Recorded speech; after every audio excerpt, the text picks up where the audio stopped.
আসসালামু আলাইকুম। আমরা কৃষক মানুষ, স্টোরে আলু দিয়েছি। আলুর দাম কম হয়। দেখেন, স্টোর থেকে আলু কতদিন আগে বের করে রেখে দিয়েছে তার ঠিক নেই। গাড়ে বস্তার ভিতরে দেখেন আলু, আমার মুখে তো বস্তার ভিতরে আলু। এই অবস্থা, মনে করেন আলু বস্তার ভিতরে হয়ে গেছে। এই যে অবস্থা, এই দেশে কোনো সরকারের কোনো নাই যে কোল্ড স্টোরের আলু যদি 20 আলুর অবস্থা যদি এই হয়, তাহলে কৃষক কিভাবে ফসল লাগাবে? এই যে আলু দেখেন, আপনারা সবাই দেখেন, এ কি আলু? 20 আলু? এটা কি 20 আলু? আপনারা বলেন, এটা কি 20 আলু?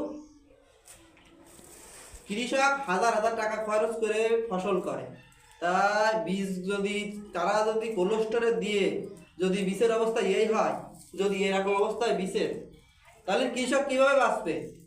হ্যাঁ, কোল্ড স্টোরেওয়ালারা বীজ কোথায়, মানে পরের বছরে আমরা লাগাই কৃষক আলু দিব কোল্ড স্টোরে, কীভাবে দিব যদি বীজের অবস্থা এরকম করে রাখে? কতদিন আগে আলু যে বাইরে বের করে রাখছে কোল্ড স্টোরেতে, কোনো ঠিক নেই।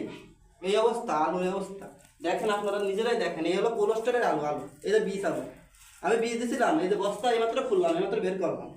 এই কালকে আইছে কোল্ড স্টোরেতে আলু, কালকে আজকে খুলে দেখে এই অবস্থা, মানে মানে বস্তার ভিতরে আলু হয়ে গেছে, মনে হয় এর লাগানো লাগবে না। এই অবস্থা হয়ে গেছে। এই অবস্থা আপনারা দেখেন, আপনারাই বলেন। এই অবস্থা আলু কাট।